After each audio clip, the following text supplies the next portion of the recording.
Hello and welcome to the class 12th online chemistry classes. In this video we will cover the topic magnetic properties of solids. So for magnet we all know that what are magnets, and we have seen the effect of those magnets also. So the magnet, there are so many phenomena that we have studied earlier in our earlier classes, that if a charged particle is moving then it will be having a magnetic field. तो same principle is used here कि जैसे हमने देखा कि कोई भी charge particle है, अगर वो मूवमेंट कर रहा है तो उसके अंदर क्या होता है, वो एक मैग्नेटिक इफेक्ट देना शुरू कर देता है. तो यही से हमें पता चलता है कि एवरी सब्सटेंस है सम मैग्नेटिक प्रॉपर्टीज है. कोई भी सब्सटेंस हो उसकी कोई ना कोई मैग्नेटिक प्रॉपर्टीज होती है. And this magnetic properties is lies in the electrons. ये हमेशा किस में होगा, electrons. So from this diagram or image we see that there are two type of movement of electrons. जब हमें पता चला कि magnetic property directly link with electron, तो हम ये देखते हैं कि वो उसके मूवमेंट से कैसे है. फर्स्ट इज कि in its atomic nucleus, this is the atomic nucleus and electron is revolving around the nucleus. तो ये मूवमेंट है. एक तो जो मैग्नेटिक मूवमेंट है वो किसकी वजह से होगा, कि movement of electron around the nucleus, ये मैग्नेटिक मूवमेंट हुआ.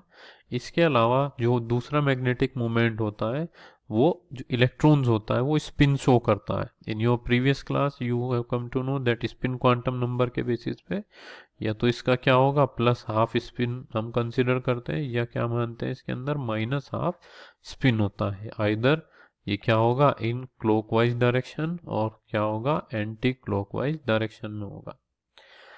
तो इन दो मूवमेंट की वजह से एक इलेक्ट्रॉन के अंदर मैग्नेटिक मूवमेंट प्रेजेंट होता है. अगर मूवमेंट ना हो तो कोई भी मैग्नेटिक मूवमेंट यहाँ पे हमें देखने को नहीं मिलेगा. तो इसी वजह से जो इलेक्ट्रॉन्स है in an atom, they behaves like a tiny magnet and its magnetic movement either orbital motion around the nucleus and spin around its own axis, जो हम डिस्कस कर चुके हैं कि या तो ऑर्बिटल मोशन उसका जो न्यूक्लियस के चारों तरफ है उसकी वजह से मैग्नेटिक मूवमेंट ओरिजिनेट होता है, और आइदर ये अपनी एक्सिस पे स्पिन कर रहा होगा. Now electron being a charge particle and undergoing these motions can be considered as a small loop of current. अब जैसे ही इलेक्ट्रॉन क्या होता है उसमें मोशंस कर रहा है तो वो एक स्मॉल लूप बना लेगा करंट का, एंड विच वजह से मैग्नेटिक मूवमेंट, और जिसमें क्या आ जाता है एक मैग्नेटिक मूवमेंट हमें देखने को मिलता है. सो दस each electron has a permanent spin and N orbital magnetic movement associated with it, कि हर एक इलेक्ट्रॉन का एक परमानेंट स्पिन होता ही होता है और उसके साथ में क्या चीज अटैच है उसमें, ऑर्बिटल मैग्नेटिक मूवमेंट भी. तो इसी वजह से हर एक सब्सटेंस के अंदर क्या होता है कि इसमें मैग्नेटिक प्रॉपर्टीज होती है. Now the magnitude of this magnetic movement is very small, बहुत छोटा होता है, और हम इसको जो यूनिट लेते हैं वो बोर मैग्नीटोन में यूनिट लेते हैं, and the symbol is micro B. And 1 micro B यानी एक Bohr magneton is equal to 9.27 into 10⁻⁻24 ampere metre square, इसके वो बराबर होता है.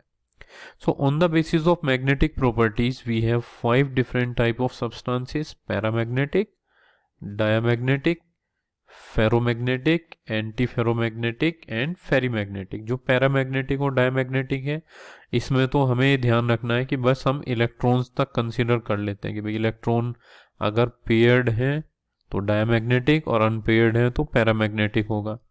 लेकिन यहाँ पे जैसे ही फेरोमैग्नेटिक में आ जाता है तो हम यहाँ पे एक ऐसे डोमेन बना के चलते हैं, और डोमेन का मतलब होता है कि एक तरीके से अगर हम मेटल का स्ट्रक्चर देखते हैं तो उसमें जो कैटायंस होते हैं यानी जो पॉजिटिवली चार्ज आयंस होते हैं वो एक क्लस्टर बना के रखते हैं, क्लस्टर टाइप होगा, और उसके चारों तरफ क्या होंगे, इलेक्ट्रॉन्स उन्हें घेरे रखते हैं. तो इस तरीके से क्या बन जाता है, इसका एक डोमेन टाइप बन जाता है. तो इस डोमेन के ओरिएंटेशन के बेसिस पे हम ये बाद के 3 पढ़ते हैं डोमेन का ओरिएंटेशन के बेसिस पे, और पहले 2 पढ़ते हैं हम on the basis of paired और अनपेयर्ड इलेक्ट्रॉन के बेसिस के ऊपर. तो let's see what is paramagnetic first, कि paramagnetic is weakly attracted by magnetic field, weakly attracted by magnetic field यानी बहुत कमजोर तरीके से अट्रैक्ट होता है मैग्नेटिक फील्ड से. अट्रैक्शन याद रखना है, paramagnetism means attraction, but such type of attraction is very weak. So it is magnetized in a magnetic moment in the same direction, कि जिस डायरेक्शन में मैग्नेटिक मूवमेंट हो रहा है उसी इस डायरेक्शन में ये मैग्नेटाइज हो जाता है। और अगर मैग्नेटिक फील्ड नहीं है तो ये अपना मैग्नेटिज्म लूज कर देते हैं, यानी इन्हें फिर कोई भी मैग्नेटिज्म देखने को नहीं मिलेगा। तो मैग्नेटिक फील्ड के ही केस में हमें ये क्या दिखता है, इनका मैग्नेटिज्म देखने को मिलता है। Then due to the presence of one और मोर, किसकी वजह से होता है ये, रीजन है इसका कि अगर एक या एक से ज़्यादा अनपेयर्ड इलेक्ट्रॉन्स होंगे, ठीक है, वो क्या होंगे, अट्रैक्ट होंगे बाय मैग्नेटिक फील्ड, इस वजह से हमें पैरामैग्नेटिज्म देखने को मिलती है। As in case of molecule O2, Cu2 positive, Fe3 positive and Cr3 positive, these are the examples of paramagnetic substance. जब आप इनका इलेक्ट्रॉनिक कॉन्फ़िगरेशन करेंगे तो आपको कहीं ना कहीं इनके अंदर पेयर्ड अनपेयर्ड इलेक्ट्रॉन देखने को मिलेंगे इसके अंदर, ठीक है। अगर इसका उलट जस्ट कि अगर हमें पेयर्ड इलेक्ट्रॉन देखने को मिलते हैं तब वो क्या होने लगता है, weekly repelled by the magnetic field. तब इनमें क्या होगा कि अगर मैग्नेटिक फील्ड है तो आपस में क्या हो जाएगा, इनका रिपल्शन होना शुरू हो जाता है, लेकिन बहुत ज़्यादा वीक होता है। Examples year of diamagnetic substance are H2O, NaCl एंड C6H6 यानी बेंजीन, सोडियम क्लोराइड जो कॉमन साल्ट हम खाते हैं, water, all these are example of diamagnetic substance. So these get weakly magnetized in a magnetic field in opposite direction। जो paramagnetic था वो same direction में था और ये किस में होगा, अपोजिट डायरेक्शन में होगा। And diamagnetism is shown by those substance in which all the electrons are paired and there are no unpaired electrons. अगर कोई भी अनपेयर्ड इलेक्ट्रॉन ना हो, यानी सारे इलेक्ट्रॉन क्या है, पेयर्ड है, तो वो डायमैग्नेटिक कैरेक्टर शो करेगा। And pairing of electron, pairing की होने से वजह से क्या हो रहा है कि pairing of electron cancels their magnetic moment and they lose their magnetic character. तो जैसे अगर वो एंटी, मान लीजिए क्लॉकवाइज डायरेक्शन में कर रहा है तो मैग्नेटिक मोमेंट हम ये कंसीडर कर लेते हैं इस डायरेक्शन में। अब दूसरा इलेक्ट्रॉन क्या करेगा, उससे अपोजिट डायरेक्शन में स्पिन करेगा, तो उसका जो मैग्नेटिक मोमेंट होगा वो एक दूसरे को कैंसिल आउट कर देगा, यानी अपोजिट डायरेक्शन में होगा, और इस वजह से ये क्या शो करते हैं, डायमैग्नेटिज्म शो करते हैं। तो diamagnetism means weakly repelled by the magnetic field. और जो मोस्ट इंपॉर्टेंट है कि if there are paired electron, अगर इलेक्ट्रॉन सारे पेयर्ड है तो वो हमेशा क्या दिखाएगा, diamagnetism. Now we move on to the ferromagnetism. हम डोमेन पहले ही क्लियर कर चुके हैं। तो अगर डोमेन्स जो होते हैं वो सबका ओरिएंटेशन सेम डायरेक्शन में है, जैसे आप इसके ऊपर मैग्नेटिक फील्ड अप्लाई करते, देखिए शुरू में तो क्या होगा, इन सब्सटेंस के ऊपर ये जो डोमेन्स होते हैं कोई अलग अलग डायरेक्शन में होगा, कोई इस डायरेक्शन में होगा, कोई इस डायरेक्शन में होता है, कोई किसी भी डायरेक्शन में, यानी रैंडम डायरेक्शन में होते हैं। But as soon as you apply magnetic field, आपने इसके ऊपर मैग्नेटिक फील्ड अप्लाई किया तो ये सारे एक ही डायरेक्शन में क्या हो जाते हैं, ओरिएंटेड हो जाते हैं, और इस वजह से वो सब्सटेंस क्या शो करता है, फेरोमैग्नेटिज्म शो करता है। So these are attracted very strongly by the magnetic field, जो ये सबसे ज़्यादा स्ट्रांगली यही होते हैं, फेरोमैग्नेटिक सब्सटेंस ही मैग्नेटिक फील्ड से अट्रैक्ट होते हैं। Examples are iron, cobalt, nickel, gadolinium and CrO2, यानी कि क्रोमियम ऑक्साइड वगैरह, ये सब क्या होते हैं, फेरोमैग्नेटिक सब्सटेंस में आते हैं। आयरन तो हमने देखा है कॉमनली, इसके अलावा कोबाल्ट और निकल भी हमारे फेरोमैग्नेटिक सब्सटेंस है। तो ये परमानेंटली मैग्नेटाइज हो सकते हैं कि एक बार हम इनको मैग्नेटिक फील्ड लगाते हैं, ये क्या हो जाएंगे, डोमेन्स इनके ओरिएंटेशन में आ जाएंगे, तो ये परमानेंटली मैग्नेटाइज हो सकते हैं।